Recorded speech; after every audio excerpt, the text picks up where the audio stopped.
حضرت ابراہیم بن ادھم رحمۃ اللہ علیہ کا ارشاد ہے کہ جب تک انسان ان 6 دشوار منزلوں گھاٹیوں کو طے نہیں کر لیتا صالحین کے مرتبے کو نہیں پہنچ سکتا۔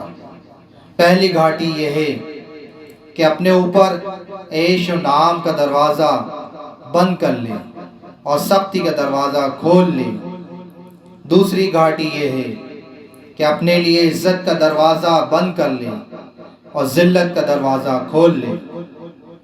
تیسری گھاٹی یہ ہے کہ نیند کا دروازہ بند کر دے اور بیداری کا دروازہ کھول دے۔ چوتھی گھاٹی یہ ہے کہ آرام کا دروازہ بند کر دے اور تکلیف کا دروازہ کھول لے۔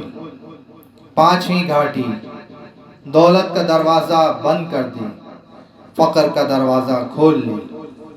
چھٹی گھاٹی امید کا دروازہ بند کر دے اور موت کی تیاری کا دروازہ کھول لے۔